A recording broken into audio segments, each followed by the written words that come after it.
Bonjour à tous, c'est Fred, j'espère que vous êtes tous très bien. Je suis ravi de vous retrouver aujourd'hui pour la fin de la première saison avec l'US Concarneau.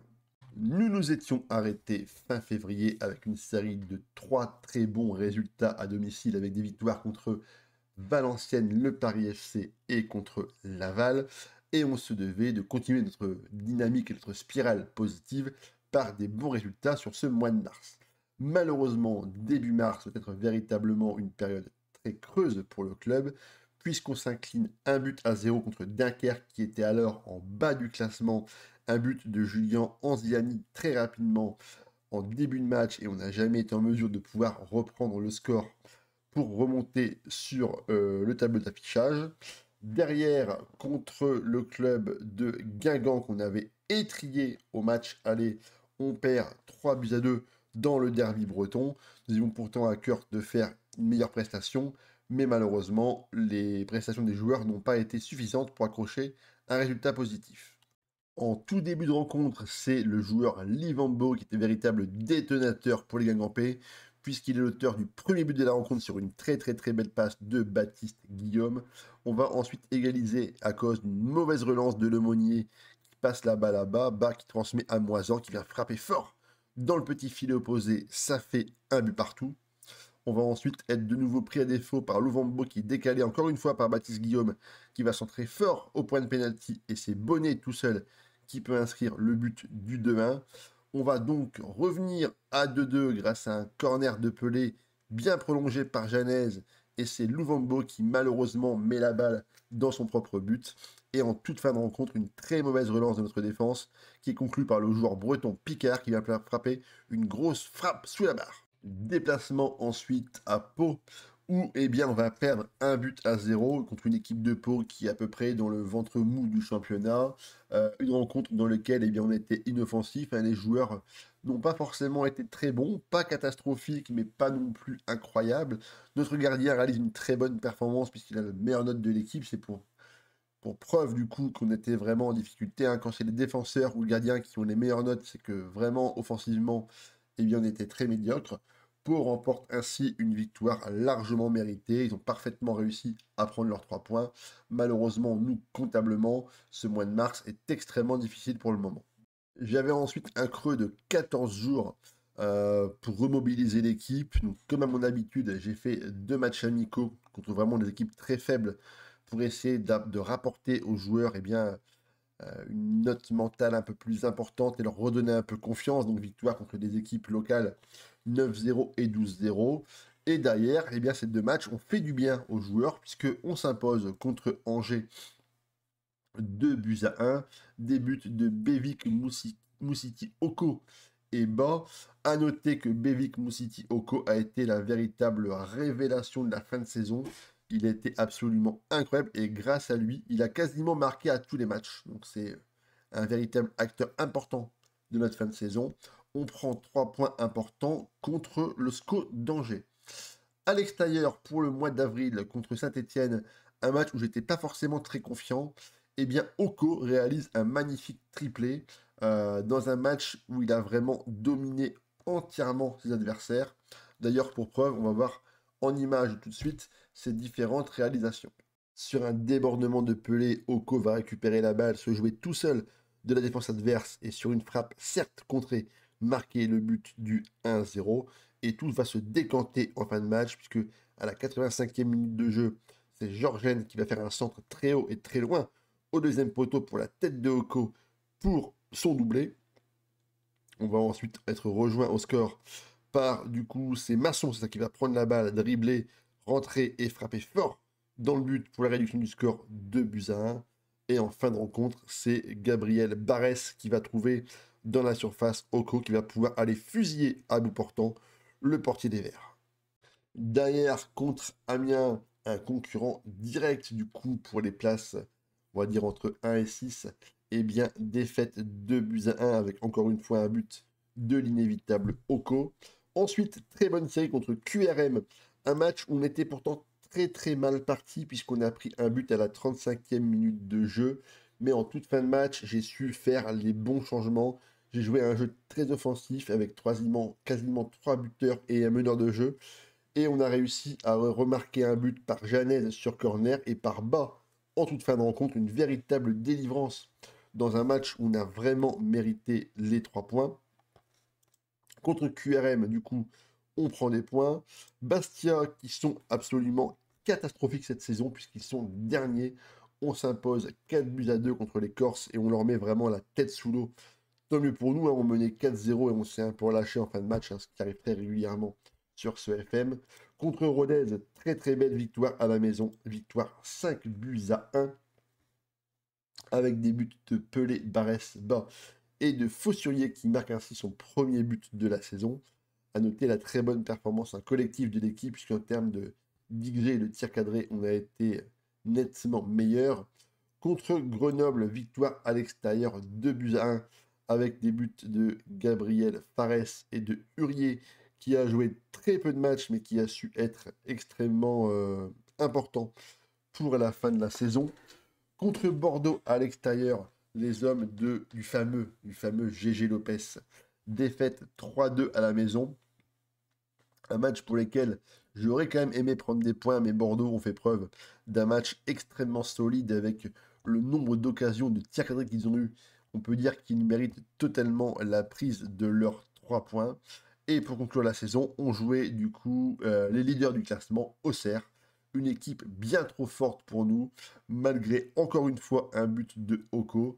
Les Auxerrois s'imposent 3-1 chez eux et vont donc s'emparer largement du titre de Ligue 2 pour l'année 2023-2024. Bon, comme vous pouvez le voir au classement, eh bien, bon, le petit P signifie qu'on a été promu parce qu'en fait, nous avons été barragistes en cette fin de saison. Nous avions fini à la 4e place, donc vraiment très très grosse performance des joueurs.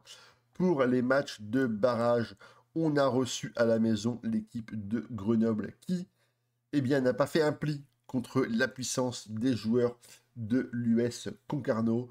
On a été une véritable équipe de foot et on voit tout de suite le résultat.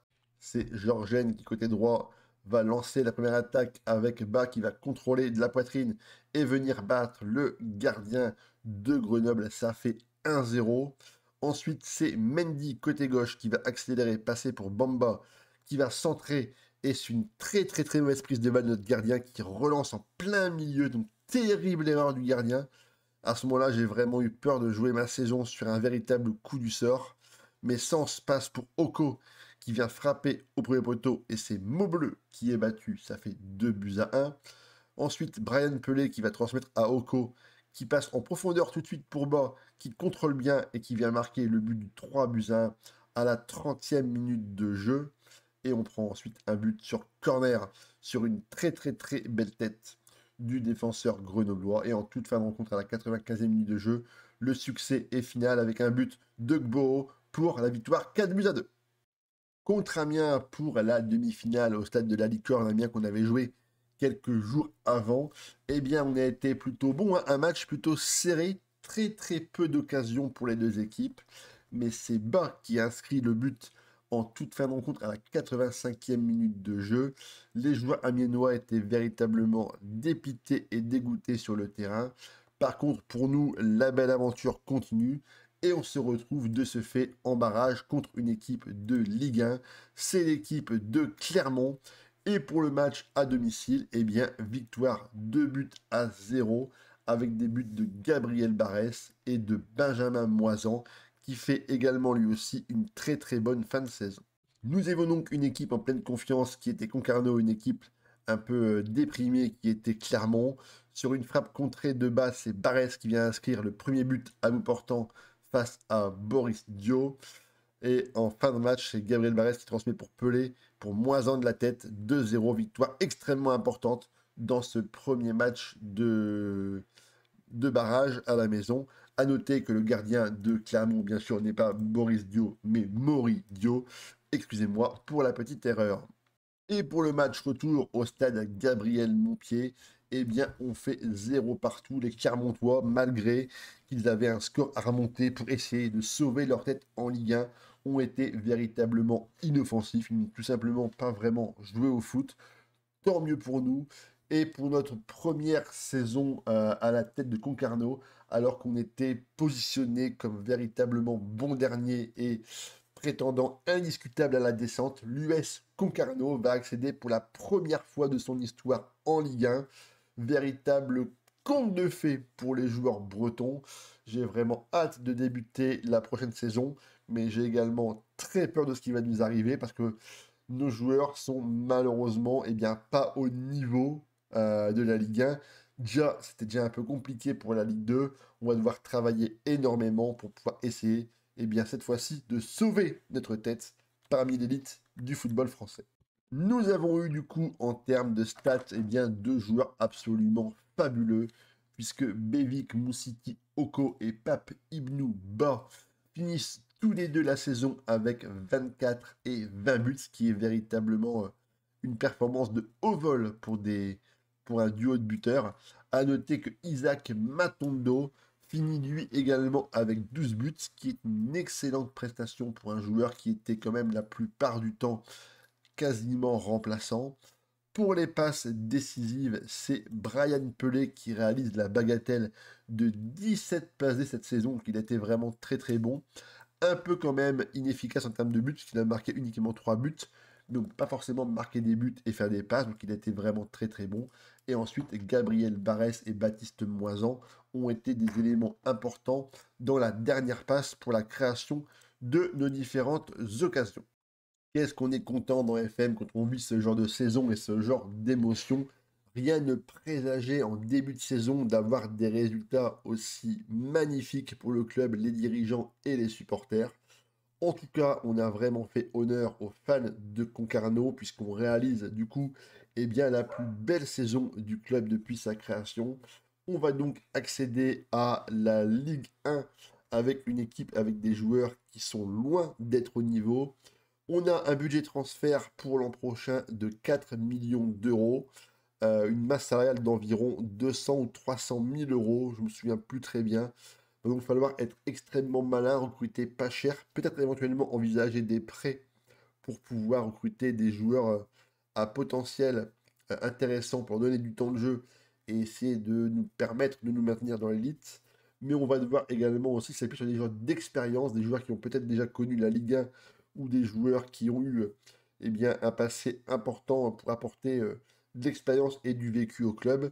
En tout cas, j'ai vraiment hâte de commencer le mercato et de vous présenter les joueurs qui nous ont rejoints pour la prochaine saison. La vidéo est maintenant terminée. J'espère que ce parcours en Ligue 2 aura su vous séduire pour notre première saison. Pour ma part, j'ai hâte de vous retrouver très bientôt pour une prochaine vidéo. Comme d'habitude, n'hésitez pas à liker avec le petit pouce les vidéos, c'est extrêmement important pour le référencement. Si vous avez des amis à vous qui vivent à Concarneau ou en Bretagne, n'hésitez pas à leur partager la carrière pour leur montrer que ce club aussi peut briller sur le plan du football national. On se retrouve très bientôt pour une prochaine vidéo. Pour ma part, je prends quelques jours de vacances, du coup, la prochaine vidéo sera peut-être un petit peu plus longue à arriver que d'habitude, mais ne vous inquiétez pas, je ne vous oublie pas, et on se dit à très bientôt. À ciao les gars.